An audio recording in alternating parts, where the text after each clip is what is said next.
ভাই শোনো, এই সমাজে 10 লাখ টাকা ঘুষ দিয়ে চাকরি নেওয়ার চেয়ে হাততালি দেওয়া খেয়ে অনেক ভালো। তাও 10 টাকা করে দেবে মানুষ।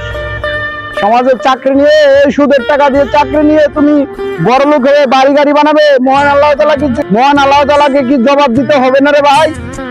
10 লাখ টাকা ঘুষ দিয়ে তুমি যখন সরকারি চাকরি নেবে, ঘুষ দেওয়া নেওয়া দুটোটাই অপরাধ।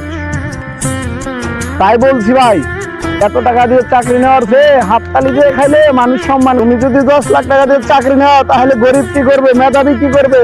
এটাই ডিজিটাল বাংলাদেশ। ওই যে বিদেশি সংস্থা তোমাকে দেখিয়েছে যে এইভাবে চলো, তার চেয়ে থানার মোড়ে হাততালি দিয়ে খাবে। 10 টাকা 20 টাকা করে দিবে, দৈনিক 3-4 হাজার টাকা ইনকাম হবে, মাস হবে 20 থেকে 30 হাজার টাকা। এই সমাজে তোমার মুখ দেখাও কেমনি?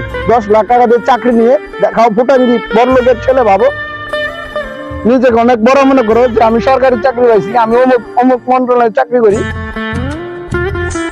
শরম থাকলে 10 লাখ টাকা দিয়ে চাকরি নিবে না, নিজের যোগ্যতাতে নিবে। হয় করবে নইলে মরবে, তাও এই সমাজে কলঙ্কিত হবে না।